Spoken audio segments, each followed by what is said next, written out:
Tatsumaki, one of the most powerful characters in all of One Punch Man, and someone who shows disdain for many of those around her. While known for the outrageous amount of psychic power packed into her small green-haired frame, she's just as well known for her extremely abrasive personality, where even the slightest infraction could either get you shouted at or telekinetically thrown through a wall. It's no secret that she has no time for those she deems useless or irritating, and considering the potent mix of her sharp personality and tremendous power, the majority of One Punch Man's cast mean very little to her and impress her even less. However, this makes it all the more interesting to know which characters within the series have managed to obtain her respect the most. Who are they and how have they achieved that? We'll find out in today's video, where we list and break down those who have earned the greatest psychic's respect more than anyone else. And what better way to open up than with the big dog who started Tatsumaki down the road of a hero, Blast. When Tatsumaki was 7 years old, the psychic research organization known as Tsukiyomi bought her from her parents to be held captive and used for experimentation. It was then during a 3-year period that she was held within an isolated research facility. As you'd expect, she was treated horribly and even went as far as to begin hiding her powers so that it might cause them to think she was not worth keeping any longer. Eventually, karma bit the scientists in the rear when a hybrid monster went berserk and started rampaging through the facility. However, Tatsumaki's insistence on appearing weak caused the fleeing staff to leave her behind, since they'd become convinced of her lowered potential in recent times. When confronted by this monster, things quickly took a bad turn, and that's where it looked like things would end for young Tatsumaki. Or perhaps it might have, if not for the arrival of Blast. Revealing to her that he was a hero, Tatsumaki saw him as the man who had just saved her, and when he asked about why she had not used her powers, her answer prompted him to inform her that she still had someone who needed her. Blast's next words to her were that for someone as powerful as she was, when the time comes, don't go expecting someone to come save you. These are words Tatsumaki remembered nearly 20 years later when trying to regain consciousness against Sakosorochi. So much so, in fact, that when God attempted to deceive a fallen Tatsumaki after and goad her into accepting his influence by taking on the form of Blast, Tatsumaki's recollection of Blast's inspiration helped her see through the facade even on the verge of unconsciousness, eventually passing out soon after, right before the real Blast arrived. Later on, we see Tatsumaki desire his respect more than any other, with their initial encounter the reason she grew to be a hero, and his example shining brightest within her mind regarding the type of person she aspires to be. Despite how it might seem, Tatsumaki isn't content with her life situation and how the world views her, yet she's unable to find a solution to those problems without thinking it'll jeopardize the lives of those she holds dear in the process. The fact that she seeks Blast's guidance with something so personal, along with everything else shown, signals how she has the ultimate respect for the #1 S-rank hero. Following on with another senior to Tatsumaki, we have S-class hero Silverfang on this list of those she respects. Bang is a martial arts master who has proved his incredible capability in hand-to-hand combat through complete domination over monsters during his hero career. With no technology, psychic ability, or fancy powers, Bang rose to the top of the hero mountain by becoming the #3 ranked hero in all of the Hero Association, with nothing more than the skills he honed and the body he sculpted. While it's obvious that Tatsumaki does not have the same level of respect for Bang as she does Blast, her recognition of what was most likely Bang's accomplishments and experience caused her to stand down in season 1 when addressed by him during her temper tantrum, the one which saw Genos flung into debris, with Saitama being her next target had Bang not intervened. Clearly, Tatsumaki would know that she is stronger than Bang, so this isn't to be interpreted as her not wanting to get into a difficult fight. The only reason she decided to not take her pent-up frustration out on anyone else after feeling disrespected is due to a level of respect for our favorite old boy. Again, I want to make it clear that this doesn't mean she has exceptional levels of respect for Bang, since she has displayed some of that bratty attitude toward him before and huffed as she left the aforementioned scene. Yet to abandon her prideful wrath within that moment upon Bang's single insistence is evidence enough of some respect. Conveniently, remembering that situation brings us to our next character, Genos. Yes, what started out as an interaction where Tatsumaki was adamant about not needing any help from Genos during the alien invasion, then led to Tatsumaki twisting Genos into a wall until he looked like a discarded action figure, eventually turned to a temporary partnership during the Monster Association raid, which saw the levels of respect between them soar. During the battle between Tatsumaki and Sakosorochi, Tatsumaki found herself in trouble once she began attempting to rescue other heroes from the mutating base due to Sakosorochi suddenly returning from what appeared to be defeat. Caught up and vulnerable,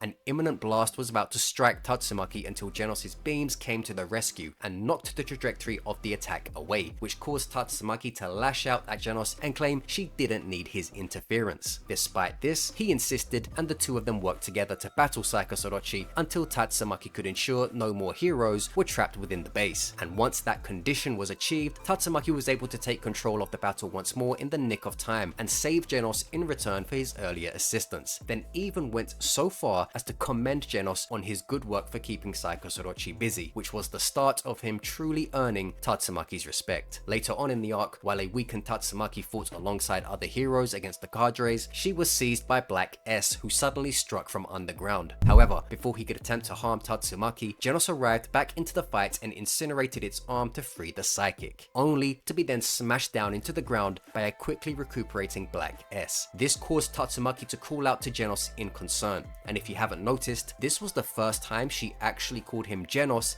instead of Demon Cyborg. And of course, it gives us this epic scene where Genos bursts out from the ground and informs Tatsumaki that his upgrade gave him burial escape functionality, inspired by the time she buried him within a wall. That smile on her face speaks volumes for how not only her respect rose for Genos, but her overall assessment of him too. And I'm here for it, because Genos is freaking awesome, and they look awesome back to back in the next panel. As powerful as Tatsumaki is though, not even she is invulnerable to the King factor. Even the great psychic herself buys into King's reputation. While she's still capable of berating him and questioning his abilities at times, despite not buying as deeply into the King stocks as everyone else, she still subscribes to the idea that he's an absolute beast, and thus holds respect for him as a powerful individual whose exemplary work speaks for itself. During the hero meeting before the beginning of the Monster Association raid, the news of King's apparent night-long battle near their base against countless monsters earned the admiration of all heroes present, including Tatsumaki herself, who stated what King had done to be very impressive. If only she knew that the stains of war splattered across his chest were actually from a hot pot. To increase her respect for King further, during the Monster Association raid, when she was fighting Saika Sorochi, Tatsumaki witnessed King leading the child hostage away from the scene. Due to this, Tatsumaki not only believed that King was successful in penetrating the monster hideout and rescuing Tario, she also believed he made a key tactical decision to then get him out of harm's way while leaving Saika Sorochi to her, since the compatibility and battleground was more suited to a psychic's power set. King gets away with a lot of craziness in One Punch Man, and somehow the monumental task of earning Tatsumaki's genuine respect is just another one of those things. Well played, King, well played. And of course, what would this list be without a bald head inside of it? The long-awaited confrontation between Tatsumaki and Saitama did not disappoint when we finally received it, and during that destructive interaction we all witnessed Tatsumaki find out in real time just how strong the caped baldy actually is. Prior to this, Tatsumaki had known Saitama to be an odd-looking hero who had some sort of strange connection with Genos and an equally strange way of being around high-profile events despite his low standing within the association. However, this all changed the moment Saitama stepped in during Tatsumaki's confrontation with the Blizzard group, and this was after a traitor amongst them put Fubuki in danger.